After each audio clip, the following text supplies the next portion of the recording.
Welcome back to Brick by Brick. We're going to be doing a hypothetical matchup between Governor Gavin Newsom, the Democrat, current governor of California, on the Democratic side, versus J.D. Vance, the current vice president and former senator from Ohio, as well as author.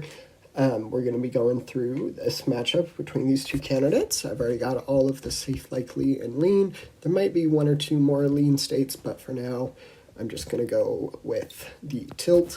So I do think I'm going to start in Nevada and then end up with the East Coast. So I do think I'm going to add a tilt characterization. I think that Gavin Newsom has got a good shot. I think that this is a much more favorable environment for Democrats if the election were to be held today. We've seen some pretty consistent signs that things are looking pretty good for the Democrats with the election margin victory in New Jersey, New York City, of course, and then the and then Virginia. So there are some good signs for Democrats, although it'll be interesting. Each of these candidates bring a different approach and perspective to the election. So just because one election went one way doesn't mean the next one will go the same. It varies. But I do think in the state of Nevada, I do think it's possible if it were a more populist candidate. I do think that the Hispanic American population, that is a crucial voting bloc throughout the Southwest, throughout all the swing states, remains to be that it's going to probably go back to remain in the Democratic column. Hispanic Americans certainly favored Trump by more than they usually do in 2024, which is ultimately what led Trump to the lean victory in Arizona as well as the tilt victory in Nevada. But I do think that this time would probably be different. I do think in the state of Arizona, though, that it would be in the tilt red column. This state went to Trump by the biggest margin of all the swing states, or out of the core seven, and I do think Democrats in the long run are going to be capable of winning it again on the presidential level. The state did go to Biden in 2020, so Democrats know it's possible. They also have Democratic senators, but in general, Arizona is going to be an interesting case to watch. And then I'll go to the other half of the Sun Belt in the Southeast. So I do think I'm going to start with North Carolina. North Carolina and Georgia, I think, are going to be a similar breakup. I'm going to go with tilt blue for Georgia, and then North Carolina in the tilt red.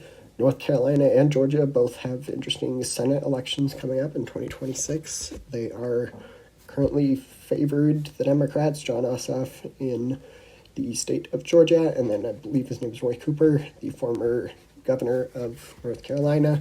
Democrat is currently favored to win. Still, we got a while before the election, so things could definitely change.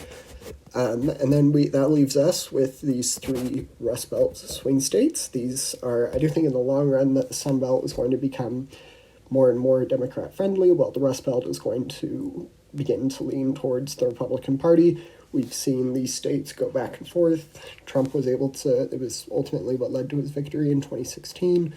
And then Biden was able to win them back in 2020. And then, of course, they switched back again to Trump in 2024.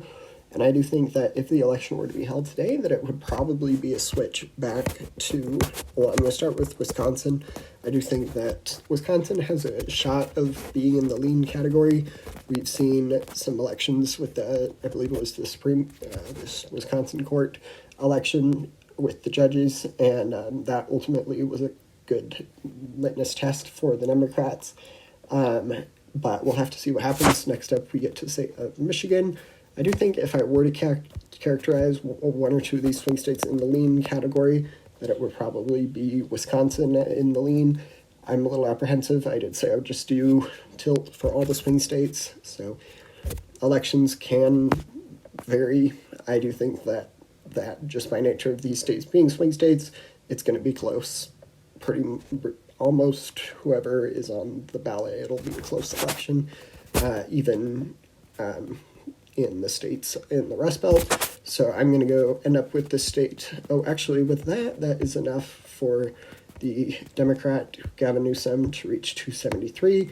And I do think that there's going to be a little bit more positive news for him in the state of Pennsylvania. These states are going to be interesting. This is how I would predict it would go, but feel free to agree or disagree with me in the comments. Don't forget to like and subscribe. Thanks. Bye.